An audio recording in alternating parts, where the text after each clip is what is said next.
Hey chums, this is Spiffy and welcome back to Art Redux.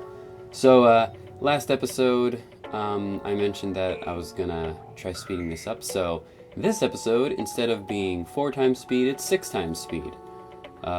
So, you know, if you guys think this speed is good, or if you think it needs to be faster, or if you want me to go back to the slower speed, then let me know in the comments below, because I really want to use your feedback to make this into the best series that I can.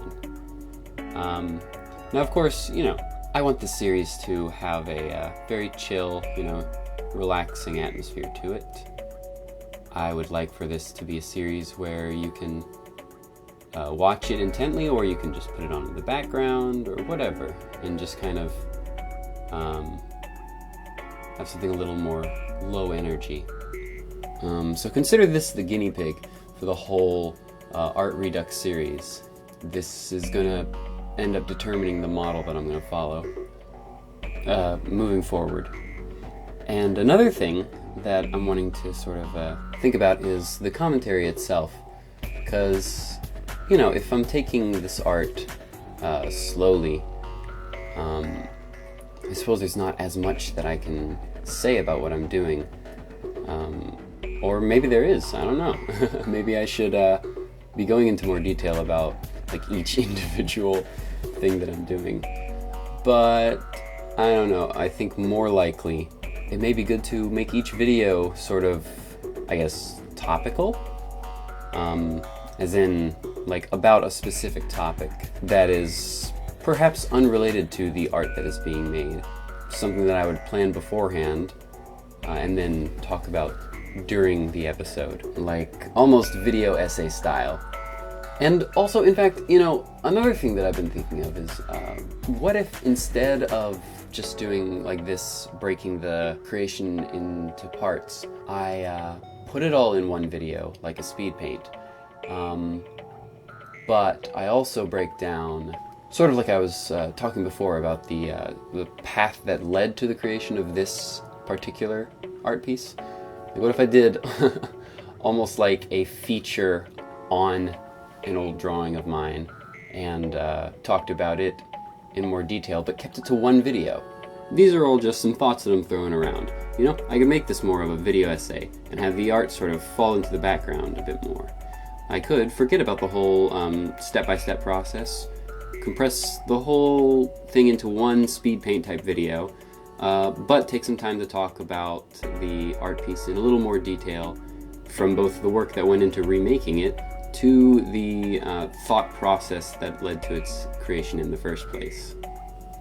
I could speed up the art process and make the videos shorter so that I have just enough time to talk about what I'm doing, and it can be more of an art tutorial.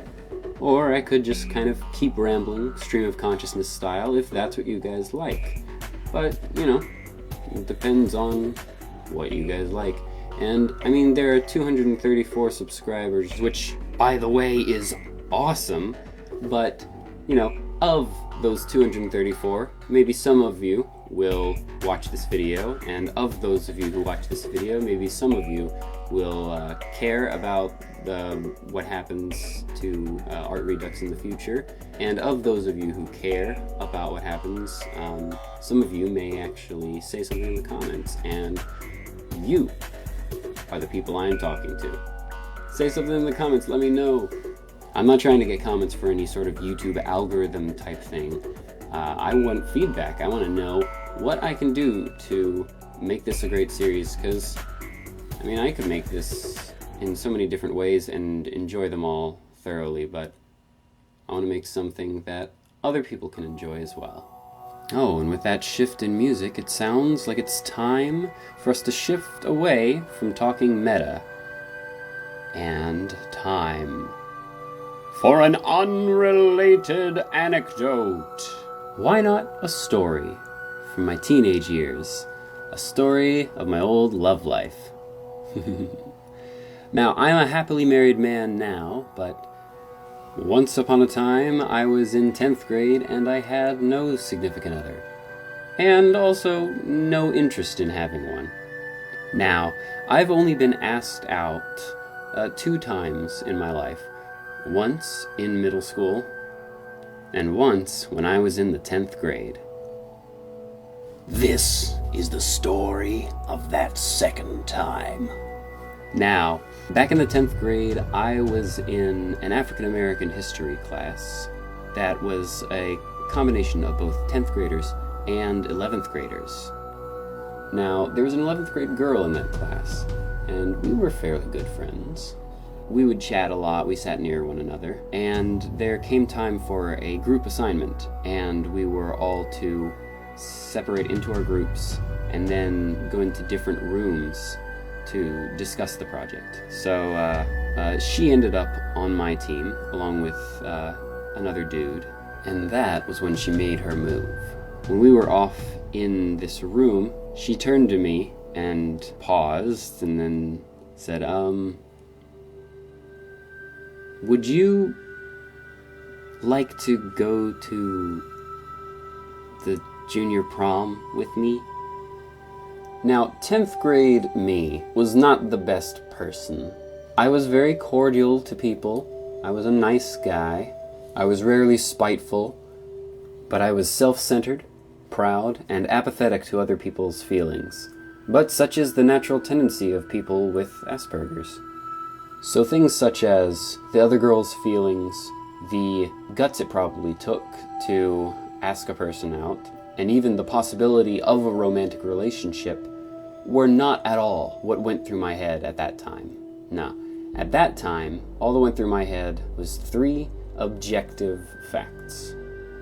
1, prom is expensive as heck, and there are always extra and hidden fees like renting a tux, etc., etc. It would cost a good amount of money that I didn't really want to spend. 2, prom was a thing where people went and they danced, and I did not know how to dance. 3, it would be a new social situation for me, something that I was not comfortable with getting involved in, especially if I'm paying for it. So I, in full Aspie glory, look at her, pause a moment, then scrunch up my face and say, go to prom with you? No. The other dude slapped himself on the knee and was like, oh, snap!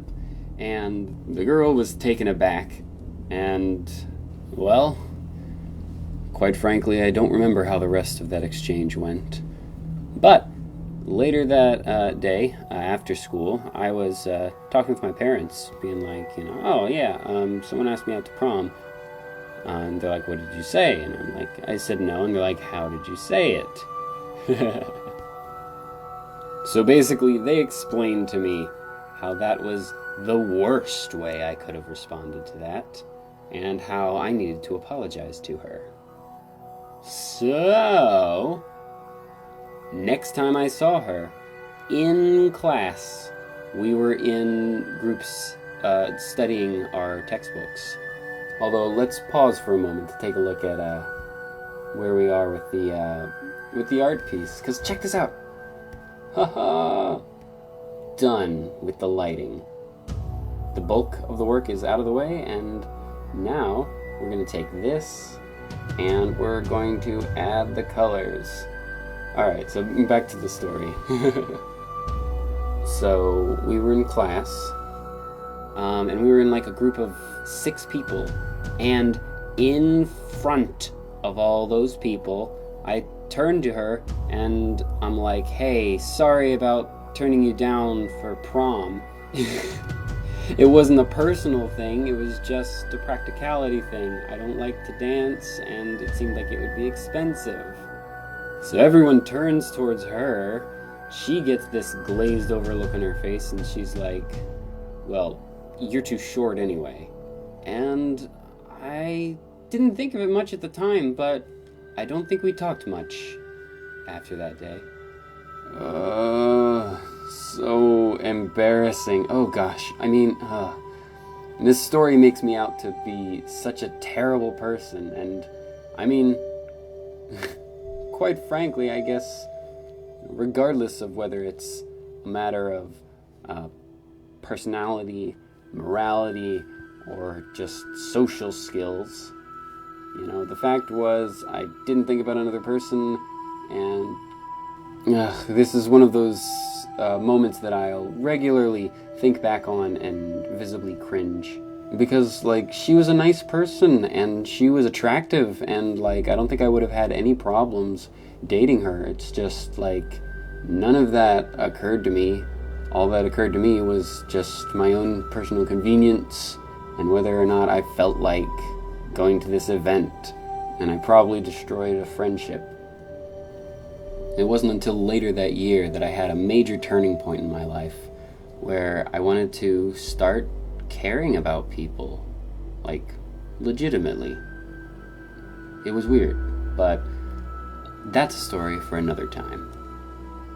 After all, this isn't some anecdotal animation. This is a Let's Draw. So, Mauri's hair is green, as you can see here, but I didn't get quite the shade I was looking for. I think that's too green. You know, I was wanting to go for more of a sloth green, if that makes any sense. But yeah. Alright, and you can see up here she's got kind of slightly more grayish skin, and we're going to make her shirt blue with gold cuffs and give her dark gray pants. Oh, and it seems like we've yet again got a new song to mark the transition to a new phase of this episode. Awesome. So this part right here is the easiest part, because we just get to color in everything with just a flat color. And as you can see here, I've put the lighting layer on top of it as a multiply layer, and that makes it so that everything that every color that I put in only shows up within the context of the lighting.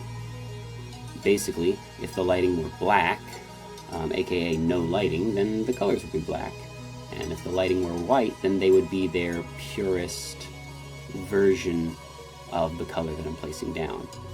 But you know, this isn't a perfect lighting set. You know, this is outdoors on a windy day at sunset. So I'm wanting those colors to shine through and transform the whole piece into like one cohesive scene. And it's occurring to me that perhaps it would have been best if I had started speeding things up last episode, because last episode we started on the shadows, and this episode we finished the shadows and started on the coloring. We're not going to get to finish all the coloring this episode. Dang it, I love when things line up perfectly, and I missed an opportunity to make it one episode about the shadows and one episode about the colors. Alas, such is the way with experiments. Perhaps next episode will also be an experiment. Maybe I'll speed it up even more, see if I can finish the remainder of this in just one episode. Or maybe I'll let it take two. We shall see. Ah, man, I'm loving how this hair turned out. And now, onto the skin. So we got her kind of grayish tone, and it comes out fairly dark under the lighting, but then again, I guess so does everything else. Oh, and this really brings out the white of her eyes. You know, I've always found it interesting that animated characters are drawn with white eyes all the time, because, I mean, like, we're rarely ever in a situation where the whites of our eyes actually look white. Like, usually the lighting of any given area is too low and our eyes end up looking kind of a grayish pink. regardless of if our eyes are bloodshot. Ooh, and it sounds like we got a new song. Can't break the newly started tradition now. Better switch topics. So, girls. I like to draw them. And it's funny because this was a thing that I kind of noticed about myself, is that I'm often creating female characters rather than male characters. And I don't just mean drawing them, I mean even like conceiving of these characters and writing them. And it's not necessarily one of those cases where I'm like, oh man, I love drawing hot girls, because that really isn't the way I approach it. You know, the struggles that guys go through, the struggles that girls go through, you know, a lot of them are similar, although there are definitely a lot of struggles that are unique to girls and women. And those have always interested me. And back when I was in middle school and in high school, I always found myself getting along much better with girls than with guys. Because, like, in middle school, the typical attitude was, you know, if you were a guy, the way in which you interacted with your fellow dudes was to basically play a verbal game of chicken. You would each insult the other, and you would basically try not to be the one to back down as you insult one another. And it was just, it was a pain. So I ended up spending a lot of time with girls in high school. So I had a lot of lady friends, and this ended up finding its way into my personal writing and into my character designs, because I love making female characters, and the female characters I see are oftentimes so bland, and I don't know why. Like, they're people, they're interesting, they can be three-dimensional.